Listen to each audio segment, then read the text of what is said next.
तर तुम्ही म्हणसाल दिल्ली पब्लिक स्कूलचा काय विषय आहे, तर त्याला तुम्हाला सांगतो पुढे. नमस्कार माझ्या बहिणींनो आणि भावांनो, तर मी आहे संकेत. तर परत एकदा तुमचं स्वागत आहे माझ्या सेकंड व्लॉग मध्ये. सकाळी सकाळी लवकर उठून मी गेलो साहिलकडे, कारण आम्हाला जायचं होतं आज बाहेर जाण्याच्या अगोदर थोडं फिरून घेऊ म्हणलं, कारण सकाळची हवा ही चांगली असते. फिरायचं झाल्यानंतर आम्ही निघालो मग बाहेर. साहिलची इच्छा होती चहा पिण्याची, मग काय गाडी स्टार्ट केल्याने निघालो मग आम्ही चहा पिण्यासाठी. तेवढ्यात भेटले आम्हाला छोटे मुलं आणि त्यांच्यापाशी होती त्यांची नवीन सायकल. मग मला आणि साहिलला आठवले आमचे लहानपणीचे दिवस. जात असताना कॉलेज समोर दिसला मला दिल्ली पब्लिक स्कूलचा पोस्टर. तर उमरगामध्ये अजून एक नवीन शाळा चालू होणार आहे असं मला वाटतं. तर आम्ही पोहोचलो मोरया टी हाऊस मध्ये चहा पिण्यासाठी. चायचा विषय टॉप लेवलचा होता. चहा पिऊन आम्ही निघालो बस स्टँड कडे, कारण तुम्हाला तर माहित आहे आपल्या उमरगाचं बस स्टँड नवीन बांधत आहे. बस स्टँड पूर्णपणे बांधून कम्प्लीट होण्यासाठी किती दिवस लागतील अजून काय सांगता येत नाही. तर मला 6 वाजता जायचं होतं मेडिकल वरती. मग काय गाडी काढली आणि मग मी निघालो मेडिकल वरती. आमच्या उमरगाची गोष्ट थोडी वेगळी आहे हो, कारण आमचा उमरगा दिसायला पण टॉपला आहे आणि सगळ्या गोष्टीत पण टॉपलाच आहे. मग मी पोहोचलो मेडिकल वरती.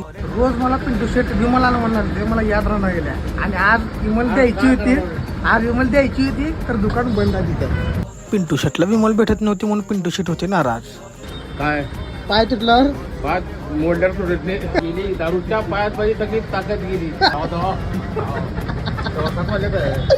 पिंटू शेटची गोष्ट थोडी वेगळी आहे हो, कारण आमचे पिंटू शेट आमच्यासाठी कॉमेडियन आहे. मग काय पिंटू शेट सोबत थोडी मस्करी करून मग मी त्यांची थोडी हेल्प केली. पिंटू शेट माझ्यावर नाराज होते म्हणून ते काय म्हणते थोडं बघा. आजचा व्लॉग आपला इथपर्यंतच होता. आवडला असेल तर लाईक फॉलो नक्की करा.